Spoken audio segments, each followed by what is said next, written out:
Friends అందరికీ hi అండి. So friends ఈ రోజు నా ఇంటర్డే ట్రేడింగ్ కంప్లీట్ అయిందండి. సో ఇక్కడ చూసుకోవచ్చు మీరు position details new India assurance. So యాక్చువల్గా నాకు ఈరోజు చాలా మంచి ప్రాఫిట్ అయితే దొరికిందండి. సో ఈ ప్రాఫిట్ అనేది నాకేంటంటే కొంచెం వెయిట్ చేసిన దానికి మంచి ప్రాఫిట్ అయితే వచ్చింది. సో ఇక్కడ చూసుకోవచ్చు మీరు by quantity 2500 rupees, average price 178.58 rupees. So మనకి ఇక్కడ స్టాక్ ప్రైస్ అనేది చాలా తక్కువ ఉంది కాబట్టి నేను ఈరోజు ఎక్కువ స్టాక్స్ అయితే బై చేశాను అనమాట.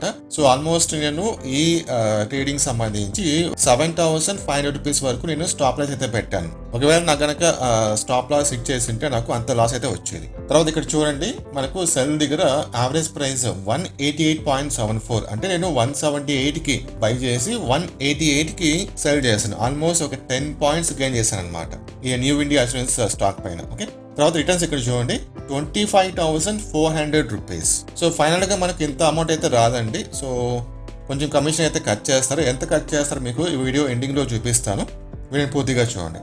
నేను ఇంటర్నెట్ ట్రేడింగ్ ఏ విధంగా చేస్తాను, నా ప్లానింగ్ ఏ విధంగా ఉంటుంది మీరు నేర్చుకోవాలనుకుంటే కనుక వీడియోని ఎక్కడ కూడా స్కిప్ చేయకుండా ఫస్ట్ నుంచి లాస్ట్ వరకు చూడండి. మీరు కూడా ఈ విధంగా ప్లాన్ చేసి మంచి ప్రాఫిట్ సంపాదించుకోవచ్చు. సో ఫస్ట్ నేను యాజ్ యూజువల్ గా స్టాక్ ఏజ్ వెబ్సైట్ ఓపెన్ చేసుకుంటాను. ఓపెన్ చేసిన తర్వాత ఇక్కడ చూడండి ట్రెండింగ్ స్టాక్స్ ఈ లింక్ ఓపెన్ చేసుకుంటాను. మనకి ఇక్కడ ఏవైతే ఈరోజు ట్రెండింగ్ స్టాక్స్ ఉన్నాయో ఆ స్టాక్స్ లిస్ట్ అయితే మనకి ఇక్కడ కనిపిస్తాయి అనమాట. దాదాపు ఒక 30 to 40 స్టాక్స్ అయితే మనకి ఇక్కడ ఉంటుంది. సో ఇక్కడ మనకు కనిపించే స్టాక్స్ లో మనము కొన్ని స్టాక్స్ అయితే సపరేట్ ట్యాబ్స్ లో ఓపెన్ చేసుకుంటాము. ఓపెన్ చేసి స్టడీ చేస్తాం అనమాట. స్టడీ చేసిన తర్వాత ఎక్కడైతే మనకు మంచి ప్రైస్ యాక్షన్ ఫామ్ అవుతుందో అప్పుడు మాత్రమే మనము ఎంట్రీకి ప్లాన్ తీసుకుంటాం. నేను జనరల్గా ప్రైస్ యాక్షన్ బేస్ చేసుకునే ప్లాన్ చేస్తాను అనమాట. సో ప్రైస్ యాక్షన్ అంటే ఏంటి ఇక్కడ చూడండి. ప్రైస్ యాక్షన్ అంటే మనకు స్టాక్ ప్రైస్ అనేది ఈ విధంగా మూవ్మెంట్ ఉండాలి. ఈ విధంగా ఇలా ఉంటేనే నేను ఎంట్రీకి ప్లాన్ చేస్తాను. మాక్సిమం ఇలా ఉంటేనే నేను ఎంట్రీకి ప్లాన్ చేస్తాను. సో ఇది మనం తీయద్దాం. ఇక్కడ చూడండి పిరమల్ ఎంటర్ప్రైజ్ అనమాట. నేను ఫస్ట్ స్టాక్ చెక్ చేసింది. ఇక్కడ మీరు చెక్ చేసి ఇక్కడ చూస్తే కనుక 5 minute క్యాండిల్ మీరు అబ్జర్వ్ చేస్తే ఇక్కడ చూడండి 961 దగ్గర నుంచి 995 వరకు, అంటే ఒకే క్యాండిల్ లో 30 పాయింట్స్ రైజ్ అయింది. ఇంతకు ముందు మీరు ఈ స్టాక్ ని గమనిస్తే కనుక చూడండి, ఇంతకు ముందు ఎప్పుడు కూడా మనకి ఈ విధంగా అంత భారీగా అయితే పెరగలేదన్నమాట. సో పెరగదు కూడా. ఓకే, సో ఎప్పుడైతే మనకు ఇంత భారీగా ఒక 5 minute క్యాండిల్ లో ఇన్ని పాయింట్స్ పెరుగుతాయో అప్పుడు మనము ఇలాంటి స్టాక్ కి కొంచెం దూరంగా ఉండడం బెస్ట్. చూడండి ఫస్ట్ క్యాండిల్ తర్వాత రిమైనింగ్ క్యాండిల్స్ అన్ని కూడా మనకు సైడ్ వేస్ అయితే చూపిస్తుంది కదా. మీరు కనుక ఇక్కడ ట్రేడ్ తీసుకుంటే కనుక స్టక్ అయిపోయి ఉంటారు. నెక్స్ట్ వచ్చేసి పిఎన్సి ఇన్ఫ్రాటెక్ అనమాట. సో పిఎన్సి ఇన్ఫ్రాటెక్ లో ఇక్కడ చూడండి. సో ఫస్ట్ 5 minute క్యాండిల్ ఇది 915 క్యాండిల్ ఇది. దాని తర్వాత స్టాక్ ప్రైస్ మనకు పడింది అనమాట. దాని తర్వాత మళ్ళీ ఇక్కడ కోలుకునింది. సో ఆల్మోస్ట్ ఒక 950కి ఏమో బ్రేక్అవుట్ అయితే ఇచ్చింది ఇక్కడ. సో ఈ హైని ఇక్కడ బ్రేక్ చేసింది అనమాట. ఏ క్యాండిల్ బ్రేక్ చేసింది? 955 క్యాండిల్ బ్రేక్ చేసింది. 955 క్యాండిల్ బ్రేక్ చేసింది. కాకపోతే నేను ఎప్పుడు కూడా మార్నింగ్ 10 తర్వాత మార్కెట్ కొంచెం స్లో, అంటే మార్కెట్ కొంచెం కూల్ అయిన తర్వాత నేను ఎంట్రీకి ప్లాన్ చేస్తాను కాబట్టి ఒకవేళ తీసుకున్నా కూడా నాకు మంచి ప్రాఫిట్ అయితే వచ్చాయి. చూడండి అంతకుముందు హై బ్రేక్ చేసింది కదా, బ్రేక్అవుట్ ఇచ్చింది. దాని తర్వాత ఇక్కడ చూడండి మొత్తం సైడ్ వేస్ అనమాట. చూడండి సైడ్ వేస్ మొత్తం లాస్ట్ మార్కెట్ ఎండింగ్ టైంలో మళ్ళీ రైజ్ అయ్యింది. ఓకే, నెక్స్ట్ స్టాక్ వచ్చేసి ఇది ఐడిబిఐ స్టాక్ అనమాట. ఇది కూడా అంతే. ఇక్కడ చూడండి మార్నింగ్ మనకు ఫస్ట్ క్యాండిల్ 66 దగ్గర నుంచి 68 వరకు. జస్ట్ మీరు ఇంతకు ముందు ఆ క్యాండిల్స్ అబ్జర్వ్ చేస్తే ఎప్పుడు కూడా మనకి ఇంత భారీగా అయితే పెరగలేదు. సో పెరిగినప్పుడు మనం కొంచెం జాగ్రత్తగా ఉండాలి. ఫస్ట్ 5 minute క్యాండిల్ తప్ప రిమైనింగ్ క్యాండిల్స్ అన్ని కూడా మనకు సైడ్ వేస్ అనమాట. మళ్ళీ మనకు మార్కెట్ ఎండింగ్ టైంలో మంచి ర్యాలీ అయితే ఇచ్చింది. ఇదంతా మనం పక్కన పెడదాం. ఓకే, తర్వాత నేను చెక్ చేసింది అదానీ పవర్ అనమాట. సో అదానీ పవర్ మనకి మార్నింగ్ నుంచి కొంచెం బాగా రైజ్ అయితే అవుతుంది. కాకపోతే ఇక్కడ చూడండి మనకి ఎక్కడ కూడా నేను అనుకున్న ప్రైస్ యాక్షన్ అయితే ఫామ్ అవ్వలేదు. ఈ విధంగా నాకు ప్రైస్ యాక్షన్ అయితే పెద్దగా నాకు కనిపించలేదు ఇక్కడ. సో ఇక్కడ మీరు గమనిస్తే ఇక్కడ నుంచి ఇలా రైజ్ అయింది, ఇలాగ స్ట్రైట్ గా రైజ్ అయింది చూడండి. మళ్ళీ ఇక్కడ సైడ్ వేస్ అనమాట ఈ విధంగా. సో ఇలాంటి స్టాక్ మనం దూరంగా ఉంటే మంచిది కదా. నెక్స్ట్ వచ్చేసి ఇక్కడ చూడండి న్యూ ఇండియా అష్యూరెన్స్ అనమాట. ఇక్కడ చూడండి. సో ఇక్కడ ప్రైస్ యాక్షన్ మీరు గమనిస్తే కనుక రైజ్ అయింది, మరి ఇక్కడికి పడింది, మరి ఇక్కడ రైజ్ అయింది కదా. ఇది చూడండి. సో అంతకుముందు లో 174 అయితే దాని తర్వాత మనకు 175 లో అయింది, అంటే మనకి కిందకైతే రాలేదు అనమాట. సో కిందకైతే ఇది రాలేదు. ఇది చూడండి ఎప్పుడైతే మనకి ఇక్కడ బ్రేక్అవుట్ ఇచ్చిందో ఆల్మోస్ట్ 10:45 అంటే 10:40కి బ్రేక్అవుట్ ఇచ్చింది. కాకపోతే మనకి అక్కడ క్యాండిల్ కన్ఫర్మేషన్ అయితే లేదు. 10:45కి బ్రేక్అవుట్ ఇచ్చింది కదా. ఓకేనా.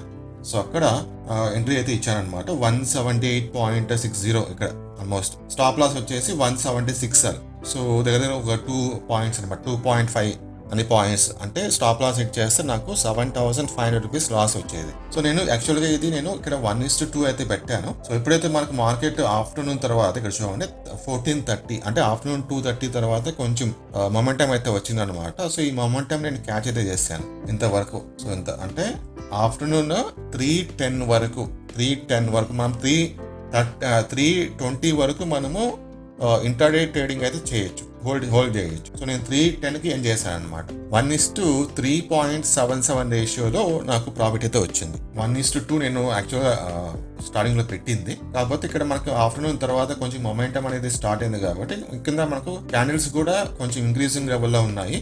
సో కాబట్టి నేను హోల్డ్ చేసి అప్ టు 3:10 వరకు హోల్డ్ చేశాను. సో హోల్డ్ చేయడం ద్వారా నాకు మంచి ప్రాఫిట్ అయితే వచ్చింది. అలాగే ఇక్కడ చూడండి, నేను ఎప్పుడైతే ఎంట్రీ తీసుకున్నానో అప్పటి నుంచి మొత్తం సైడ్ వేసే అన్న. నేను ఎంట్రీ తీసుకున్న దగ్గర పాయింట్ నుంచి సైడ్ వేసే. సో దీన్ని బట్టి మనకి ఏం తెలుస్తుందంటే, ఎవరికైతే ఓపిక ఉంటుందో, ఎవరికైతే పేషెన్స్ ఉంటుందో అలాంటి వాళ్ళు మాత్రమే స్టాక్ మార్కెట్ లో మనీ ఎర్న్ చేయడానికి ఛాన్స్ అయితే ఉంటుంది. ఒకవేళ ఇక్కడ చూడండి, సో ఇక్కడ చాలా టైం అయితే పట్టింది. మార్నింగ్ 10:50 నుంచి ఆల్మోస్ట్ మాకు ఈవినింగ్ 3:10 వరకు నేను హోల్డ్ చేశాను అనమాట. కొంతమందికి ఓపిక లేక మిడిల్లోనే వాళ్ళు ఎగ్జిట్ అయిపోతారు, ఇంకా రాదులే ఇంకా లేకపోతే స్టాక్ ఇక్కడ చూడండి. సో ఇక్కడ మనకు మార్కెట్ కిందకి పడుతున్నట్టుగా అనిపించింది కదా, లైక్ ఎప్పటి నుంచి 11:55 నుంచి ఇంతవరకు మార్కెట్ కిందకి పడిపోతుందేమో అనే డౌట్ మనకు అనిపించింది. సో చాలా మంది ఇక్కడ ఎగ్జిట్ అవ్వడానికి ఛాన్స్ అయితే ఉంటుంది. అలా కాకుండా నేను జస్ట్ హోల్డ్ చేస్తాను. సో ఫైనల్గా నాకు మంచి ప్రాఫిట్ అయితే వచ్చింది.